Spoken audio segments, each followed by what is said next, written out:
सिंधुदुर्ग जिल्ह्यातील कोकणची काशी म्हणून ओळख असलेल्या श्री देव कुणकेश्वर मंदिरात यंदाही आंबा महोत्सव मोठ्या भक्तिमय वातावरणात साजरा करण्यात आला.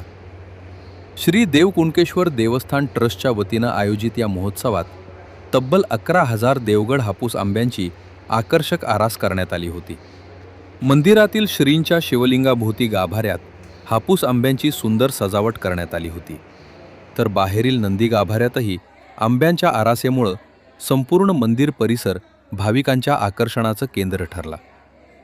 आंब्यांचा दरवळणारा सुगंध आणि भक्तिमय वातावरण अनुभवण्यासाठी भाविकांनी मोठी गर्दी केली होती. दरवर्षी 11 मे रोजी साजरा होणाऱ्या या आंबा महोत्सवाला यंदा 11वे वर्ष पूर्ण झाले आहे.